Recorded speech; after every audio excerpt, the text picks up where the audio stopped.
Good morning વિદ્યાર્થી મિત્રો, આપણે અભ્યાસ કરી રહ્યા છીએ સપુષ્પ વનસ્પતિઓમાં લિંગી પ્રજનન.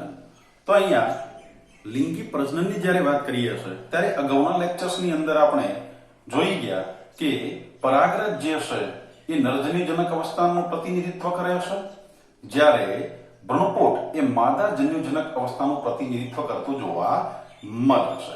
એટલે કે પરાગરજ દ્વારા નરજન્યુ અને ભ્રૂણપોટની અંદર માદાજન્યુનું નિર્માણ થતું જોવા મળે છે. અને આ નિર્માણ પામેલા બંને પ્રકારના જન્યુઓનું જ્યારે જોડાણ થાય છે ત્યારે એ ઘટનાને આપણે ફલન કહીએ છીએ અને જે લિંગી પ્રજનન તરીકે ઓળખાય છે. કારણ કે લિંગી પ્રજનનમાં નર અને માદા એમ બે પ્રકારના જન્યુઓ ભાગ લેતા જોવા મળે છે. તો હવે જ્યારે આવૃત બીજધારી વનસ્પતિઓની અંદર આપણે વાત કરીએ છીએ ત્યારે સપુષ્પ વનસ્પતિઓમાં નરજન્યુ અને માદાજન્યુ આ બંને પ્રકારના જન્યુઓ જે છે એ અચલિત હોય છે. અને અચલિત હોવાથી એ બંનેનું જોડાણ કેવી રીતે થતું હશે, એટલે કે બંને એકબીજાના સંપર્કમાં કેવી રીતે આવતા હશે, તો એ સમજવા માટે અથવા એને જોઈએ તો બંનેને સંપર્કમાં આવવા માટે કોઈ ચોક્કસ પ્રકારની ક્રિયાવિધિ થતી હોવી જરૂરી છે. તો એ કઈ ચોક્કસ પ્રકારની ક્રિયાવિધિ છે કે જેના કારણે બંને એકબીજાના સંપર્કમાં આવે છે? તો એ છે વિદ્યાર્થી મિત્રો પરાગ નયનની ક્રિયાવિધિ. તો આજના લેક્ચર્સ નંબર 9 ની અંદર આપણે પરાગ નયનની ક્રિયાવિધિ વિશે જોઈશું. તો અહીંયા આપણે જોઈએ તો લિંગી પ્રજનનની અંદર આપણે જોયું કે અગાઉના જે લેક્ચર્સ હતા એમાં આપણે અભ્યાસ કરી ગયા છીએ કે પરાગરજ જે છે એ પરાગરજ દ્વારા કોનું નિર્માણ થાય છે? તો કે નરજન્યુ એમાં નિર્માણ પામે છે અને ભ્રૂણપુટ દ્વારા કોનું નિર્માણ થાય છે? કે ભ્રૂણપુટમાં માદાજન્યુ નિર્માણ પામે છે. આ બંને પ્રકારના જન્યુઓ કેવા હશે વિદ્યાર્થી મિત્રો? કે અચલિત હશે. કેવા હશે? અચલિત હશે. તો હવે આ બંને પ્રકારના જન્યુઓનું જોડાણ, જેને આપણે શું કહીએ છીએ? ફલન માટે એકબીજાના સંપર્કમાં કેવી રીતે આવતા હશે? તો એના માટેની જે ક્રિયાવિધિ છે એ ક્રિયાવિધિને આપણે અહીંયા શું કહીએ છીએ? પરાગ નયન કહીએ છીએ, કે જેના પરિણામે ફલન થઈ શકે છે અને ફલન થવાથી દ્વિકીય યુગ્મનજ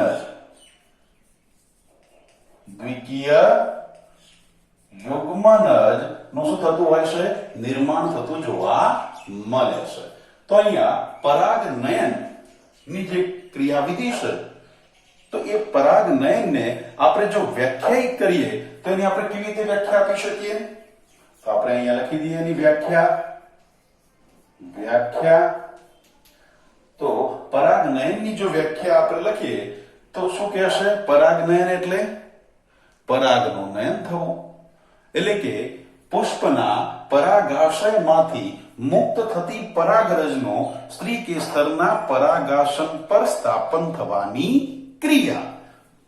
શું કહેવાય વિદ્યાર્થી મિત્રો? તો કહેશે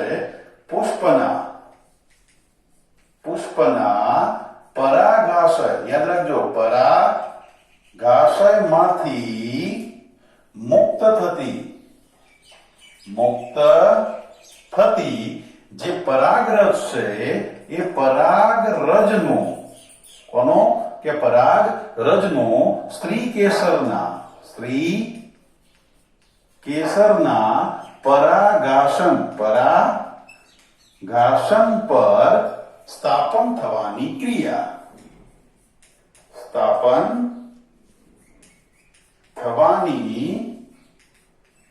ક્રિયા. જેને આપણે શું કહીએ છીએ?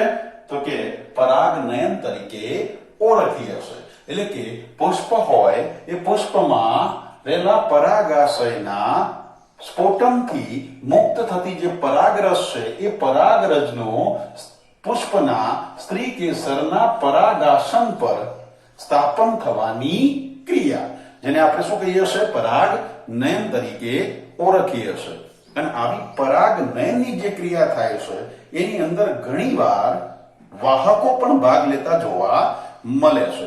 અને વાહકોની વાત કરીએ તો કેવા વાહકો ભાગ લેશે?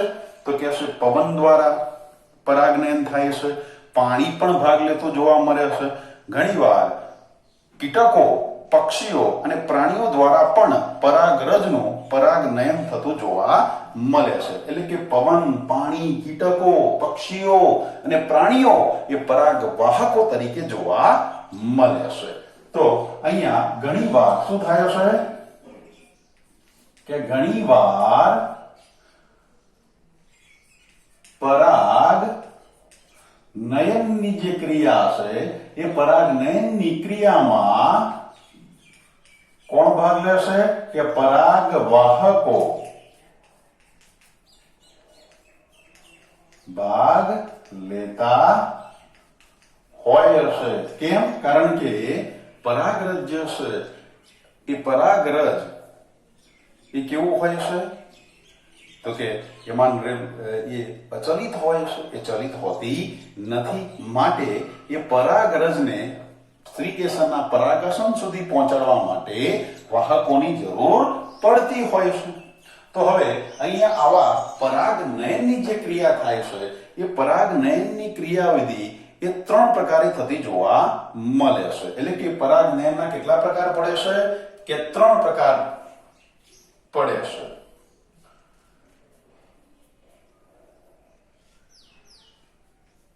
પરાગનયનના પ્રકાર. તો પરાગનયનના જો પ્રકારની આપણે વાત કરીએ તો કોના આધારે પડે છે? તો કે પરાગરજના સ્ત્રોતને આધારે. કોના આધારે? પરાગરજના જે સ્ત્રોત છે, પરાગરજનો જે સ્ત્રોત છે એના આધારે પરાગનયનના કેટલા પ્રકાર પડે છે? તો કે પરાગનયનના 3 પ્રકાર પડે છે. સૌથી પહેલો પ્રકાર જોતા હોય તો એ છે સ્વફલન. સ્વફલન. એનો બીજો પ્રકાર જોતા હોય તો બીજો પ્રકાર છે ગૈટેનોગેમી. ગૈટેનોગેમી. અને ત્રીજો પ્રકાર એનો આપણે જોઈએ તો એ છે પરવશ. કેટલા પ્રકાર પડી જાય? તો 3 પ્રકાર પડે છે: સ્વફલન, ગૈટેનોગેમી અને પરવશ. જેની અંદર આપણે સ્વફલનની વાત કરીએ તો સ્વફલન એટલે શું? તો કે છે સ્વફલન એટલે એક જ વનસ્પતિ હોય, એ એક જ વનસ્પતિનું એક જ પુષ્પ આપણે લઈએ તો એક જ પુષ્પમાં રેલી પરાગરજ જે હોય એ પરાગરજ તે જ પુષ્પના પરાગાસન ઉપર શું થતી હોય? સ્થાપન પામે, એટલે કે સ્થાપિત થાય. તો આપણે એને શું કહીશું? સ્વફલન. વિદ્યાર્થી મિત્રો, ખબર પડી ગઈ સ્વફલન એટલે શું? તો સ્વફલન એટલે એક જ વનસ્પતિ, એ એક જ વનસ્પતિના એક જ પુષ્પમાં રહેલા પરાગાશયમાંથી મુક્ત થતી પરાગરજ એ જ પુષ્પના પરાગાસન ઉપર શું થતી હોય? સ્થાપન થતી હોય. તો એને આપણે શું કહીશું? સ્વફલન તરીકે ઓળખીએ છીએ. ચલો આપણે લખી કાઢીએ. સ્વફલન એટલે શું? સ્વફલન એટલે એક જ વનસ્પતિ, એક જ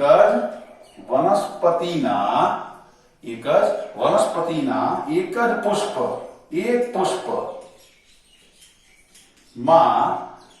એક પુષ્પમાંથી મુક્ત થતી જે પરાગરજ છે, પરાગરજ એ તે જ પુષ્પના પરાગાસન પર શું થાય છે? સ્થાપિત થાય છે, સ્થાપન પામે છે. તો આપણે એને શું કહીશું? સ્વફલન તરીકે ઓળખીએ છીએ. પણ વિદ્યાર્થી મિત્રો, સામાન્ય રીતે જોઈએ તો સપુષ્પ વનસ્પતિઓની અંદર જે પુષ્પ હોય એ પુષ્પના ખીલવાની સાથે એની અંદર રહેલા પરાગાશય અને પરાગાસન, એટલે કે પુષ્પ જ્યારે ખીલે ત્યારે પરાગાશય અને પરાગાસન એ બંને શું થઈ જતા હોય છે? તો કે ખુલ્લા થઈ જાય છે. અને પરિણામ સ્વરૂપે એ જ પુષ્પની પરાગરજ એ જ પુષ્પના પરાગાસન પર સ્થાપન થવાની શક્યતાઓ નહિવત બને છે. કારણ કે પરાગાસન ખુલ્લું થઈ ગયું, જેના પરિણામે અન્ય પુષ્પની પરાગરજ પણ એ પુષ્પના પરાગાસન ઉપર આવીને સ્થાપિત થઈ શકે છે, એની સંભાવનાઓ વધી જાય છે. તો અહીંયા સ્વફલન થવા માટે કેવી શક્યતાઓ હોવી જરૂરી છે?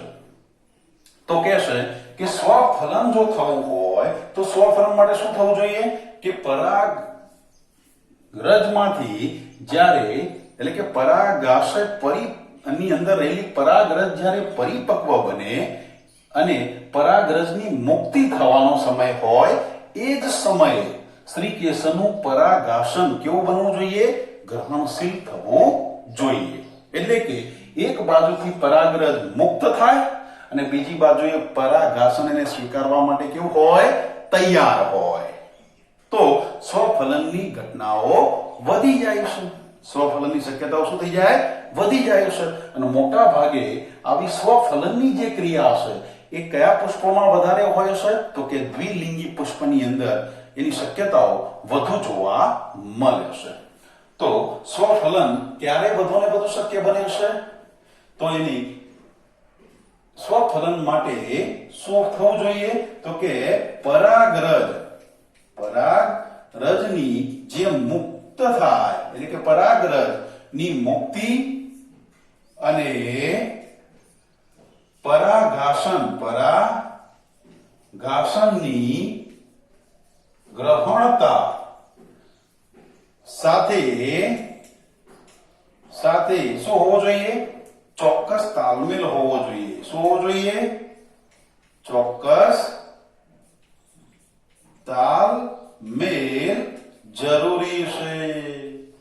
અને આવો તાલમેલ એટલે કયો તાલમેલ? કે પરાગરજની મુક્ત થવો અને પરાગાસનનો સ્વીકાર કરવો. આ બંનેનો સમય કેવો હોવો જોઈએ? એક જ હોવો જોઈએ કે જેના પરિણામે અન્ય પુષ્પ કે અન્ય વનસ્પતિની પરાગરજ એ પુષ્પના પરાગાસન ઉપર સ્થાપન થઈ શકે નહીં. એની સંભાવના કેવી થઈ જાય? નહિવત થઈ જાય. તો અહીંયા અને આવું ક્યારે શક્ય બને છે? તો મોટા ભાગે એ પુષ્પો કેવા હોવા જોઈએ? તો કે દ્વિલિંગી પુષ્પ હોવા જોઈએ. જેમાં કયા પુષ્પમાં? દ્વિલિંગી જો પુષ્પ હોય તો એની અંદર આ શક્યતાઓ વધુ જોવા મળે છે. અને સાથે સાથે આપણે જોઈએ તો કેટલીક વનસ્પતિઓ એવી છે કે જેની અંદર બે પ્રકારના પુષ્પ જોવા મળે છે. જેમ કે વાયોલા છે, અબૂટી છે જેને ઓક્ઝેલિસ કહીએ છીએ, અને ત્રીજી જો જોઈએ તો પહેલી છે કોમેલિના, જેની આકૃતિ આપણે અહીંયા દોરેલી છે. તો શું કહેશે? સ્વફલનની જે ઘટના છે એની અંદર આપણે જોઈએ તો કેટલીક વનસ્પતિઓ એવી છે કે જેની અંદર કેટલા? તો કે બે પ્રકારના પુષ્પો જોવા મળે છે. તો એ કઈ વનસ્પતિઓ છે? તો કે છે એક છે ઓક્ઝેલિસ, આપણે અહીંયા લખી કાઢીએ તો કે કેટલીક વનસ્પતિઓ જેની અંદર બે પ્રકારના પુષ્પ જોવા મળે છે. બે પ્રકારના શું ધરાવે છે? પુષ્પ ધરાવતી વનસ્પતિઓ. અને બે પ્રકારના પુષ્પ ધરાવતી વનસ્પતિઓની આપણે વાત કરીએ તો એ કઈ છે? તો કે વાયોલા છે. કઈ છે? વાયોલા. પછી કોણ છે? કે અબૂટી, જેને ઇંગ્લિશમાં ઓક્ઝેલિસ કહે છે. અને ત્રીજી કઈ છે? કોમેલિના. જેની આકૃતિ આપણે અહીંયા દોરેલી છે. તો અહીંયા આ ત્રણેય પ્રકારની વનસ્પતિઓની અંદર બે પ્રકારના પુષ્પ જોવા મળે છે. કયા બે પ્રકારના? તો કે છે એક પુષ્પ છે હવાઈ પુષ્પો છે, અને બીજા કયા પુષ્પો છે? તો કે સમૃદ્ધ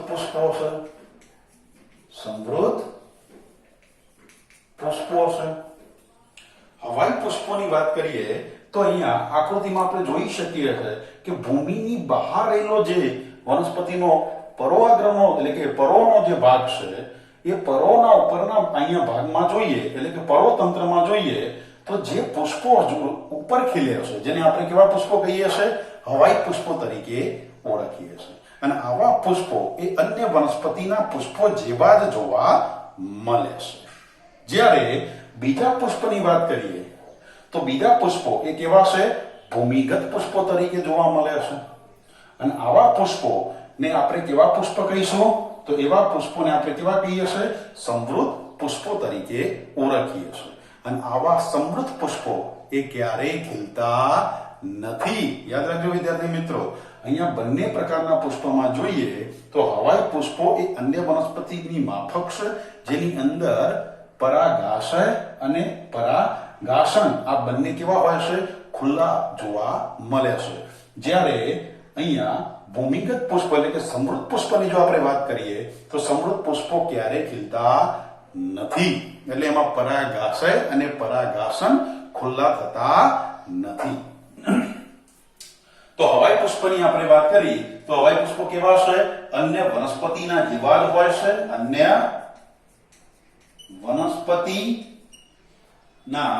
વનસ્પતિના જે પુષ્પો છે એ પુષ્પો જેવા જ છે. અને જેમાં શું થાય છે કે પુષ્પ ખીલવાની સાથે પરાગાશય, જેમાં પરાગાશય અને પરાગાસન કેવા બને છે? તો કે ખુલ્લા બને છે. કેવા બને છે? ખુલ્લા બને છે. એટલે કે અન્ય વનસ્પતિઓની માફક આ હવાઈ પુષ્પની અંદર જોઈએ તો આપણે અહીંયા જોઈએ તો પુષ્પ કેવું છે? ખીલેલો છે. જેના પરિણામે શું થઈ ગયું કે પરાગાશય અને પરાગાસન બંને કેવા થઈ ગયા? ખુલ્લા થઈ ગયા. ઓકે. પણ બીજા પુષ્પની આપણે વાત કરીએ જે ભૂમિગત છે, ભૂમિની અંદર છે એવા પુષ્પો જેને આપણે કેવા કીધા? તો કે સમૃદ્ધ પુષ્પો છે. અને આ પુષ્પો ક્યારેય ખીલતા નથી. આ ખાસ યાદ રાખજો વિદ્યાર્થી મિત્રો, આ પુષ્પો ક્યારેય ખીલતા નથી. આ પુષ્પો ક્યારેય ખીલતા નથી. અને ક્યારેય જ્યારે જો પુષ્પ ખીલે જ નહીં અને પુષ્પ કલિકા અવસ્થામાં જ હોય તો એ પુષ્પ એ કલી અવસ્થાની અંદર જ જે પરાગાશય હશે એ પરાગાશયમાંથી મુક્ત થતી પરાગરજ એ જ પુષ્પના પરાગાસન ઉપર શું થઈ જશે? કે સ્થાપિત થઈ જશે. તો આપણે અહીંયા જોઈએ કે આ પરાગરજ મુક્ત થઈ તો મુક્ત થતી પરાગરજ એ કોના પર સ્થાપન થશે? તો એ જ વનસ્પતિના એ જ પુષ્પના પરાગાસન ઉપર શું થઈ જાય છે? સ્થાપિત થતી જોવા મળે છે. અહીંયા પરપરાગનયનની શક્યતાઓ 0% છે. સમૃદ્ધ પુષ્પતાની અંદર પરપરાગનયનની શક્યતાઓ 0% હશે. બિલકુલ પરપરાગનયન જોવા મળતું નથી, કારણ કે પુષ્પો ખીલતા નથી, પરાગાશય અને પરાગાસન ખુલ્લા થતા નથી. એટલે કે કલી અવસ્થાની અંદર જ રહેશે અને એ અવસ્થાની અંદર પરાગાશય પરિપક્વ બને. પરાગાશયના પરિપક્વતાની સાથે પરાગરજ મુક્ત થાય અને મુક્ત થતી પરાગરજ એ પુષ્પના પરાગાસનો પર શું થઈ જાય છે? સ્થાપિત થતી જોવા મળે છે. જેને આપણે શું કહીએ છીએ? સમૃદ્ધ પુષ્પતા, અથવા તો એવા પુષ્પોને આપણે શું કહીએ છીએ? સમૃદ્ધ પુષ્પો તરીકે ઓળખીએ છીએ. તો અહીંયા ક્યારે ખીલતા નથી, જેથી પરપરાગનયન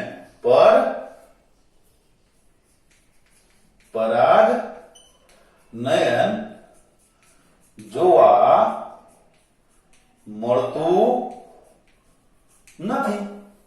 જેના પરિણામે અહીંયા પરપરાગનયન જોવા મળતું નથી. ચલો હવે વિદ્યાર્થી મિત્રો, પરાગનયનનો બીજો પ્રકાર આપણે જોઈએ તો એ છે ગૈટેનોગેમી. ગૈટેનોગેમી ની અંદર આપણે જોઈએ તો ગૈટેનોગેમી એટલે શું? તો ગૈટેનોગેમી એટલે એક જ વનસ્પતિ હોય. યાદ રાખજો વિદ્યાર્થી મિત્રો, વનસ્પતિ કેવી? એક જ વનસ્પતિના એક પુષ્પમાંથી મુક્ત થતી પરાગરજ તે જ વનસ્પતિ બદલાતી નથી, તે જ વનસ્પતિના અન્ય પુષ્પના પરાગાસન ઉપર શું થઈ જાય છે? સ્થાપન થવાની ક્રિયા, જેને આપણે શું કહીએ છીએ? ગૈટેનોગેમી કહીએ છીએ. તો ગૈટેનોગેમી એટલે શું? એક વનસ્પતિના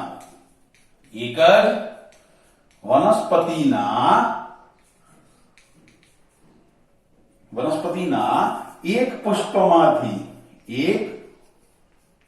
પુષ્પ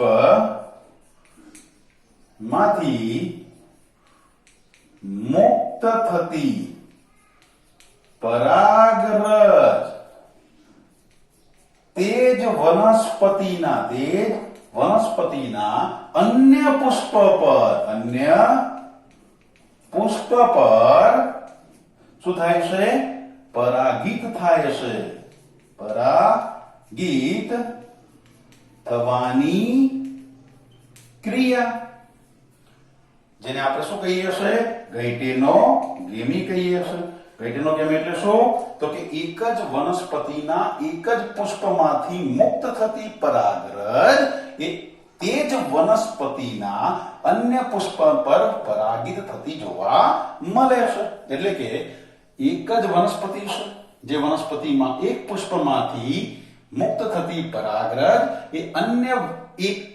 જ વનસ્પતિના અન્ય પુષ્પ પર પરાગિત થતી જોવા મળે છે. એટલે કે અહીંયાથી મુક્ત થતી પરાગરજ અહીંયા આવી ગઈ, તો આકૃતિમાં આપણે સ્પષ્ટપણે જોઈ શકીએ છીએ અને સરસ રીતે સમજી પણ શકાય એમ છે કે પરાગરજ એક પુષ્પમાંથી મુક્ત થઈ અને બીજા પુષ્પ પર શું થઈ છે? એ પરાગિત થઈ છે. પણ એ બંને પુષ્પો એક જ વનસ્પતિના છે, એક જ વનસ્પતિ પર આવેલા છે, જેને આપણે શું કહીએ? ઘૈટેનોગેમી. અને આવી જે ક્રિયાવિધિ છે, જેને કાર્યાત્મક રીતે આપણે જોઈએ તો એ કેવી કહેવાય? પરપરાગનયન કહેવાય. તો આ ક્રિયા કેવી છે? તો ઘૈટેનોગેમી કેવી છે? પરપરાગનયનની ક્રિયા છે. પણ કેવી રીતે? તો કે કાર્યાત્મક દ્રષ્ટિએ, જે કાર્યાત્મક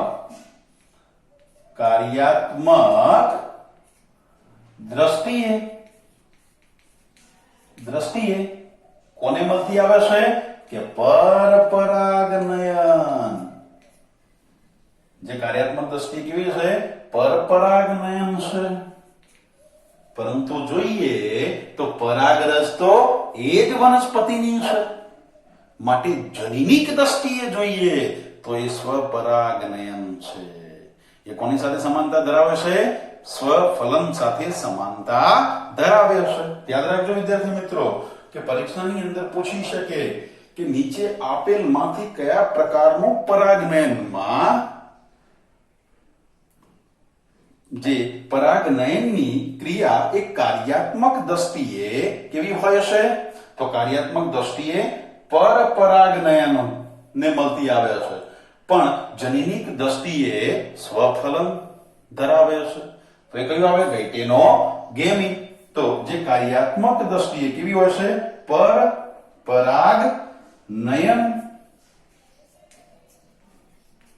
પરપરાગનયન છે. પરંતુ જનીનિક દ્રષ્ટિએ એ કેવી છે? સ્વફલન સાથે સમાનતા ધરાવે છે. કેમ? કારણ કે કાર્યાત્મક રીતે એ એક પુષ્પમાંથી બીજા પુષ્પ તરફ જાય છે, પરંતુ એ બંને પુષ્પની વાત કરીએ તો બંને પુષ્પો એક જ વનસ્પતિના છે, માટે જનીનિક દ્રષ્ટિએ એટલે કે જનીનિક રીતે કોઈ ફેરફાર જોવા મળતો નથી. માટે એને આપણે શું કહીશું? ઘૈટેનોગેમીને કાર્યાત્મક રીતે પરપરાગનયનને અનુસરે છે, પરપરાગનયન છે, પણ જનીનિક દ્રષ્ટિએ કોને? તો સ્વફલન સાથે સમાનતા ધરાવે છે, જેને આપણે ઘૈટેનોગેમી તરીકે ઓળખીએ છીએ. હવે છેલ્લો જોઈએ પ્રકાર, તો છેલ્લો પ્રકાર કયો છે? પરવશ. પર એટલે બીજું અને વશ એટલે વશ થવું. એટલે કે જે પરાગાસન વશ થાય છે એ કઈ પરાગરજ દ્વારા? તો કે અન્ય વનસ્પતિની પુષ્પની પરાગરજ દ્વારા એ વશ થતો જોવા મળે છે, માટે આપણે એને શું કહીએ? પરવશ. તો પરવશ પ્રકારના પરાગનયનની અંદર શું થાય છે? તો એક વનસ્પતિના પુષ્પ પર અન્ય વનસ્પતિના પુષ્પની પરાગરજનું પરાગનયન થાય છે. તો પરવશ એટલે એક વનસ્પતિ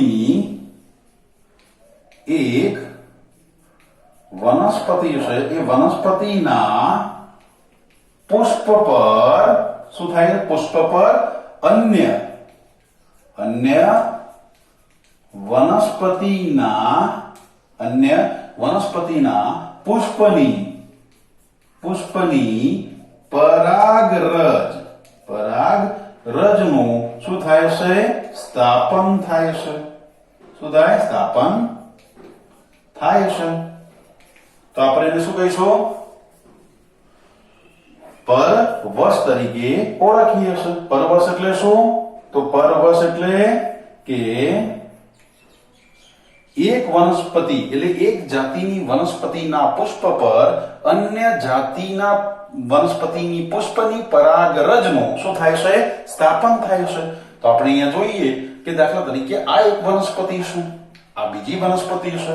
તો આ વનસ્પતિની પુષ્પમાંથી મુક્ત થતી જે પરાગરજ હોય એ મુક્ત થતી પરાગરજ, દાખલા તરીકે આમાંથી પરાગરજ મુક્ત થઈ તો આ વનસ્પતિના પુષ્પની પરાગરજ એ કોના ઉપર જેને સ્થાપન થાય? અન્ય વનસ્પતિના પુષ્પની જે પરાગાસન છે એના ઉપર સ્થાપન થાય તો આપણે એને શું કહીશું? પરવશ તરીકે ઓળખીએ છીએ. એને આપણે શું કહીશું? પરવશ તરીકે ઓળખીએ છીએ. પણ અહીંયા જે પરાગરજ સ્થાપિત થતી હશે એ જનીનિક ભિન્નતાઓ ધરાવતી જોવા મળે છે. જ્યાં પરાગરજ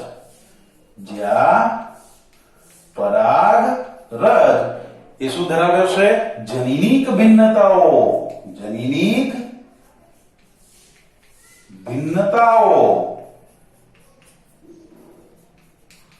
ધરાવતી હોય છે. એટલે કે અહીંયા જે પરાગરજ આવીને સ્થાપન થશે શું ધરાવે છે? એ જનીનિક ભિન્નતાઓ ધરાવે છે. કારણ કે એ પરાગરજ અહીંયા આ જે પરાગરજ હશે એ આ વનસ્પતિ કરતા કઈક લક્ષણોમાં ભિન્નતા ધરાવતી હોવી જોઈએ. એટલે કે જનીનિક ભિન્નતાઓ ધરાવતી જોવા મળે છે. તો આપણે એને શું કહીશું? પરવશ. સમજણ પડી ગઈ વિદ્યાર્થી મિત્રો? પરવશ એટલે શું? કે એક વનસ્પતિના એટલે કે એક જાતિની વનસ્પતિના પુષ્પમાંથી મુક્ત થતી પરાગરજ એ અન્ય જાતિની વનસ્પતિના પુષ્પના પરાગાસન પર શું થાય છે? સ્થાપિત થાય છે. જેને આપણે શું કહીશું? પરવશ તરીકે ઓળખીએ છીએ. તો આ ત્રણેય પ્રકાર આપણે સરસ રીતે સમજી ગયા. અને પરાગનયનનો આ જે ટોપિક છે એ ખૂબ અગત્યનો છે. આપણે સરસ તૈયાર કરી લઈશું કારણ કે આની અંદર થિયરી અથવા તો એમસીક્યુ ની અંદર ક્વેશ્ચન આવતા જોવા મળે છે. તો આ કેવો છે? IMP છે. તો આપણે એને સરસ રીતે તૈયાર કરી લઈશું. સાથે સાથે આ આકૃતિ આપણી NCERT માં આપેલી નથી. આપણે આને સરસ રીતે દોરી લઈશું. એને જે પણ લખાણ અહીંયા કર્યું છે એને સરસ રીતે નોટ કરી લઈશું, જેનાથી આપણને સમજવામાં જ્યારે પણ વાંચીએ છે ત્યારે આપણને સરળતાથી સમજાઈ જાય છે. તો આ બંને આકૃતિઓ સાથે આપણે અહીંયા જે પ્રમાણે લખ્યું છે એ સરસ રીતે આવી રીતે ચાર્ટ પાડીને લખીશું તો વાંચવાની મજા આવશે અને ઝડપથી આપણને યાદ રહી જશે. તો અહીંયા સુધી રાખીએ હશે. ફરી મળીશું એક નવા ટોપિક સાથે. તમને ખૂબ મજા આવતી હશે. તો અહીંયા સુધી રાખીએ. ફરી મળીશું. અસ્તુ.